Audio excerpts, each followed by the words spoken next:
बहुत सारे लोग कंफ्यूज हो रहे हैं, घबरा रहे हैं। होता क्या है ना कि जब आप चारों तरफ अपने पैर फैलाओगे, अपने मन को दौड़ाओगे, यहाँ से भी थोड़ा समझ लूँ, वहाँ से भी थोड़ा समझ लूँ, इसने क्या कहा, उसने क्या कहा, ज्ञान लेने में और जानने में कोई बुराई नहीं है। लेकिन अगर वो ज्ञान आपको कंफ्यूज करता है तो फिर ऐसे ज्ञान का क्या फायदा। ज्ञान वो होता है जो आपको सही रास्ता दिखाता है। मैं हमेशा से कहती आई हूँ कि what you need to do is अपने चक्रों पे फोकस करो। ईश्वर ने हमें ये जिंदगी जीने के लिए दी है हर पल में। जब आप हर पल में खुश रहते हो और किसी चीज़ को पकड़ कर नहीं रखते हो, और कहना बहुत आसान है, मुझे पता है, बहुत सारी चीज़ें तो मुझसे भी नहीं होती, लेकिन अगर आपको ये चिंता नहीं करनी है कि क्या होगा, क्योंकि जब आपके मन में शक आता है, जब आपके मन में डर आता है, तो कौन जीतता है? बुरे फोर्सेस, अंधकार जीतता है। क्योंकि खो जाना, कंफ्यूज होना भी अंधकार है।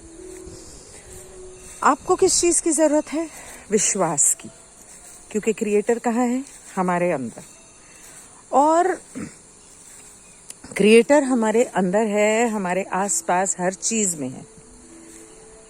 तो जब हम विश्वास के साथ पॉजिटिव चीज़ें सोचते हैं, अपनी ज़िंदगी पर सही तरीके से जीने में फोकस करते हैं, तो क्रिएटर के लिए आसान हो जाता है।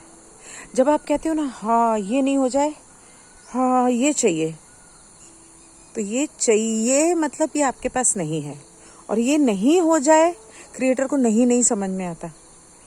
तो क्या होगा? वो होगा जो आपने कहा ये ना हो जाए। क्रिएटर को भी कंफ्यूज कर रहे हो। तो जब क्रिएटर कंफ्यूज होगा तो वो तो उसी चीज को मैनिफेस्ट करेगा आपकी जिंदगी में जिसके ऊपर आप फोकस कर रहे हो। जो लोग कंफ्यूज्ड हैं, जो लोग नहीं समझ पा रहे हैं, उनके चक्रास भी ब्लॉक्ड रहेंगे और उनको हार्वेस्ट में फोर्थ डेंसिटी अर्थ पे जाना मुमकिन नहीं होगा। वो दूसरे किसी प्लैनेट पे थर्ड डेंसिटी रिपीट करेंगे। पिछली बार जो वीडियो बनाया था जिसमें मैंने बताया था कि हार्वेस्ट होगी, वो लेने आएंगे, और जब वो आएंगे तो आपको उन्हें क्रिएटर के प्यार में उनका स्वागत करना है, तब मैंने ये बात नहीं बताई कि अगर आप कंफ्यूज्ड होते हो या आप स्वर्ग, ये जो स्वर्ग है, इस स्वर्ग को नहीं मांगते हो, तो आप किसी और थर्ड डेंसिटी प्लैनेट पे जाओगे। इस सोलर सिस्टम में नहीं, किसी और सोलर सिस्टम के थर्ड डेंसिटी प्लैनेट में जाओगे। आप यही चाहते हो?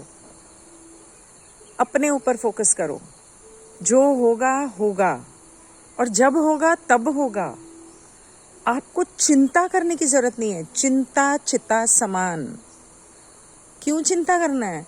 आज और अभी में जियो, और जहां तक हो सके ना 10 जगह पैर मत फैलाओ, क्योंकि एक ने ये कहा, दूसरे ने वो कहा, तीसरे ने वो कहा। घूम फिर के ये देखो कि उसने क्या कहा। उसने ये कहा कि आपको अपनी जिंदगी प्यार से और विश्वास से जीनी है, आपको मेडिटेशन करना है, आपको उसे अपने अंदर खोजना है। उसने ये कहा कि आपको जिंदगी इस पल में पूरी तरह से खुशी से जीनी है, तो आप उस पे फोकस करो। सिंपल सी बात है। अगर आप वो ना करके पीछे बीते हुए कल की डार्क जो एंटिटीज हैं वो क्या कर रहे हैं, किसी ने बॉम्ब बना दिया, कोई कुछ कर रहा है, कोई कुछ कर रहा है, कुछ नहीं हो रहा है, सब कुछ ठीक है। All is well.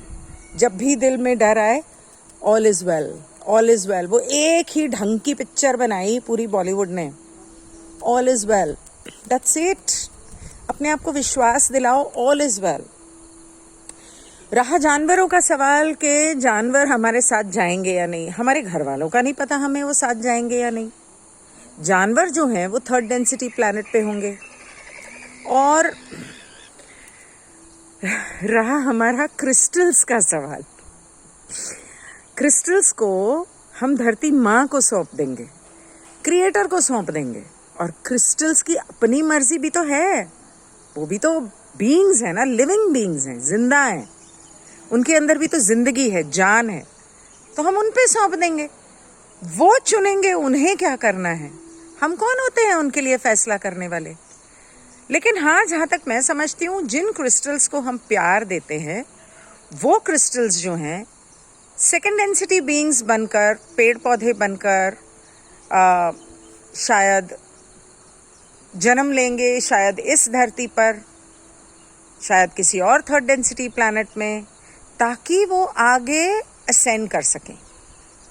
जानवर, पंछी, फिर उसके बाद इंसान, फिर इस तरह धीरे धीरे वो फोर्थ फिफ्थ डेंसिटी में आएंगे। अब ये डिपेंड करता है कि आप अपने क्रिस्टल को मेडिटेट करते वक्त कितना प्यार देते हो और उन्हें अच्छी अच्छी कितनी बातें सिखाते हो। हालांकि वो हमसे ज़्यादा जानते हैं, लेकिन फिर भी उनके अंदर आप क्या एनर्जी भरते हो। मैं तो यही कहूँगी कि मुझे ना बहुत सारे लोग वीडियोस भेजते हैं, इसने ये कहा, उसने वो कहा, उसके चैनल पे ये हो रहा है, उसके चैनल पे वो हो रहा है, दुनिया में ये हो रहा है। मैं किसी पर ध्यान नहीं देती, किसी पर ध्यान नहीं देती। जब आप एक चीज़ पे फोकस करते हो ना, तो आप उसे ठीक से सीख सकते हो। मसलन अगर आप ड्राइंग कर रहे हो, ठीक है, साधारण एग्जाम्पल लेते हैं, आप ड्राइंग कर रहे हो, उस पर फोकस कर रहे हो, तो उसको आप सुंदरता से कर रहे हो। लेकिन ड्राइंग करते वक्त फिर आपको खाना भी बनाना है, फिर आपको फ़ोन कॉल भी अटेंड करना है, फिर आपको कुछ और भी करना है, मेडिटेट करना है या क्रिस्टल करना है या गाने सुनने। आप कितना फोकस कर पाओगे उस एक ड्राइंग पे? या एक के बजाय आप 10 पेपर खोल के बैठ जाओ और वो सारे ड्राइंग करने की कोशिश करो, क्या आप कर पाओगे? नहीं। तो एक रास्ता जो पकड़ा है ना, मैंने अपनी ज़िंदगी में बहुत सारे कोर्सेज किए हैं स्पिरिचुअलिटी के, मैंने बहुत सारी किताबें पढ़ी हैं, बहुत कुछ सीखा है उनसे। लेकिन जब लॉ ऑफ वन मुझे मिली तो मैं उस पर टिक गई। और क्योंकि वो मुझे समझ में आई, मुझे समझ में आया कि यही अल्टीमेट है। और इसके बाद कुछ और है जो बहुत जल्द मैं शुरू करूंगी, वैसे कर चुकी हूँ कुछ हिस्सों में, लेकिन बहुत जल्द कुछ और आने वाला है इसी से रिलेटेड। क्योंकि लॉ ऑफ वन हमें जिंदगी का सही तरीका जीने का सलीका बताता है। जब तक हम इस जन्म को नहीं संवार सकते, इस जिंदगी में खुद को हम नहीं समझ सकते। मेडिटेशन करने का मतलब क्या है? खुद को समझो, अपनी इच्छाओं को समझो, अपने अंधेरे और उजाले को समझो। जब तक आप खुद को ही नहीं समझ सकोगे, आप भगवान को क्या समझोगे? और खुद को समझने का मतलब क्या है? जब अपने अंधेरे और अपने उजाले को समझे तो एक एक करके अपने चक्र जो हैं उनको वाइब्रेंट करो। जब आपके सारे चक्र खुलने लगेंगे और आपकी ऑरा, आपकी एनर्जी वाइब्रेंट होगी, तभी आएंगे वो आपके पास हार्वेस्ट करने। अगर आप कंफ्यूज्ड रहोगे तो आपके चक्रा ब्लॉक्ड रहेंगे तो हार्वेस्ट ना होने की, जाओगे किसी थर्ड डेंसिटी के और किसी प्लैनेट पर। The worst thing you can do for yourself is be confused. Don't do that.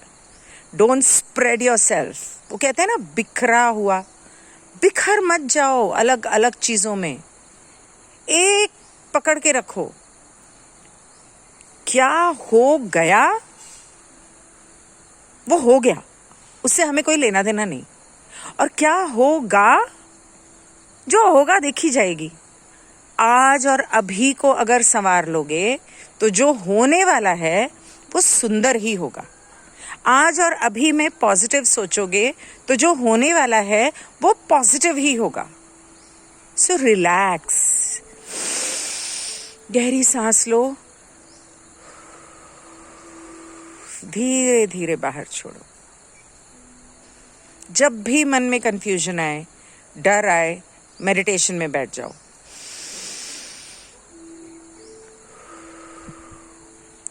आज तक हमारे धरती के ऊपर हजारों सालों से डिवाइन मैस्कुलाइन ने यहाँ पर बवाल मचा के रखा हुआ है। इसके लिए उसको धरती की एनर्जी को इम्बैलेंस कर दिया। धरती की फेमिनाइन एनर्जी को बैलेंस करने के लिए, इस ऊर्जा को बैलेंस करने के लिए धरती पर डिवाइन फेमिनाइन को शक्ति देनी है। और डिवाइन फेमिनाइन को कौन शक्ति दे सकता है? सिर्फ औरतें नहीं, आदमी भी, धरती भी। तो आपको क्या करना है? नेचर के साथ कनेक्ट होना है। आदमियों को भी, बच्चों को भी, औरतों को भी, बूढ़ों को भी कुदरत के साथ कनेक्ट हो। जहाँ हर महीने 2-4 दिन के लिए किसी ऐसी जगह चले जाओ जहाँ पर मैं क्यों भागती रहती हूँ। 1 महीना अगर मैं कहीं नहीं जाती ना, 2 दिन के लिए, 3 दिन के लिए, तो बेचैन हो जाती हूँ, क्योंकि डिवाइन फेमिनाइन जो है उसके साथ कनेक्शन नहीं हुआ है। इसलिए चाहे 1 दिन के लिए सही, चाहे दिन में 1 घंटे के लिए किसी गार्डन में जाके घास पे बैठना है, जाके बैठो, धरती के साथ कनेक्ट हो। वो रबड़ के, प्लास्टिक के जूते चप्पल पहनने बंद करो। नंगे पांव जाकर इस जमीन पर बैठो, इस धरती पर बैठो, इस घास पर चलो, पेड़ों को हक करो, क्रिस्टल्स को थाम के रखो अपने पास, वो भी ग्राउंडिंग एनर्जी है। और जब आप ऐसा करते हो तो पहली बात तो आपकी एनर्जीज बैलेंस्ड होती हैं। और जब आपकी एनर्जीज बैलेंस्ड होंगी तभी आप कुछ और कर पाओगे या धरती माँ को बैलेंस कर पाओगे। क्योंकि क्या कहा राह ने, हम जो महसूस करते हैं वही हमारी धरती माँ महसूस करती है। जब हम दुख और कंफ्यूजन महसूस करते हैं तो क्या धरती माँ दुख और कंफ्यूजन महसूस नहीं करती? जब हम खुशी महसूस करते हैं, उड़ते हैं समय के साथ, हवा के साथ, पंछियों के साथ, तो क्या धरती माँ खुश नहीं होगी? शक्ति लाओ अपने अंदर, प्यार की शक्ति, समर्पण की शक्ति, ह्यूमिलिटी की शक्ति। जब मैं कहती हूँ डिवाइन फेमिनाइन तो लोग बोलेंगे कि सिर्फ औरतों को पावरफुल होना है। नहीं, आदमियों के अंदर भी डिवाइन फेमिनाइन होता है। जब वो प्यार से समर्पण करते हैं अपनी माँ के आगे, अपनी बीवी के आगे, अपने बच्चों के आगे, इस जिंदगी के आगे, प्यार से, खुशी से जब वो देना सीखते हैं, सिर्फ छीनना और लेना नहीं, सिर्फ ताकत आजमाना नहीं, बल्कि प्यार देना, जिस दिन वो ऐसा करने लग जाएंगे उस दिन घर घर के रिश्ते सुधरेंगे, बच्चे खुशहाल होंगे। और उस दिन ये धरती देखना कैसी झूमती हुई आगे बढ़ जाएगी। 2-4 बातें हैं, 2 दिन की जिंदगी है।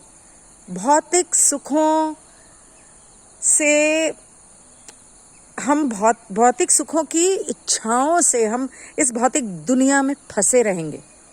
हमें इच्छा करनी है उसकी, 5D की, असेंशन की और ईश्वर की। जब हम भौतिक जिंदगी की छोटी छोटी बातों की इच्छाएं करेंगे तो हम यहीं फंसे रह जाएंगे। जब हम उसकी इच्छा करेंगे, उसे ढूंढेंगे यहाँ, तो हम उसे पाएंगे ना, तो हम आगे बढ़ेंगे ना।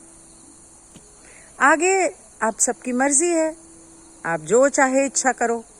अगर आप किसी और सोलर सिस्टम के किसी और प्लैनेट पे 3rd डेंसिटी में पैदा होना चाहते हो तो आपकी मर्जी, पर वो ऐसा नहीं होगा। क्योंकि ओनली प्लैनेट ऑफ चॉइस में साफ साफ बताया है, 1 बार नहीं 1000 बार, कि पूरे ब्रह्मांड में ये एक ही धरती है, एक ही ग्रह है जो ईश्वर ने स्वर्ग के हिसाब से बनाया था। वो सुन रहे हो, वहां मोर बोल रहे हैं, मोर हैं, बंदर हैं, पीले एकदम चमकते हुए पीले पंछी हैं, बहुत सुंदर सुंदर पंछी हैं, लाल पंछी हैं। ये स्वर्ग नहीं है तो कहाँ है? यही स्वर्ग है। हमने इसे नर्क बनाया है अपनी कंफ्यूजन से, अपनी गलत इच्छाओं से इसको स्वर्ग में, इस स्वर्ग को पहचान के इस स्वर्ग में अब जीने का वक्त आया है। इसे जीना सीखो। दिस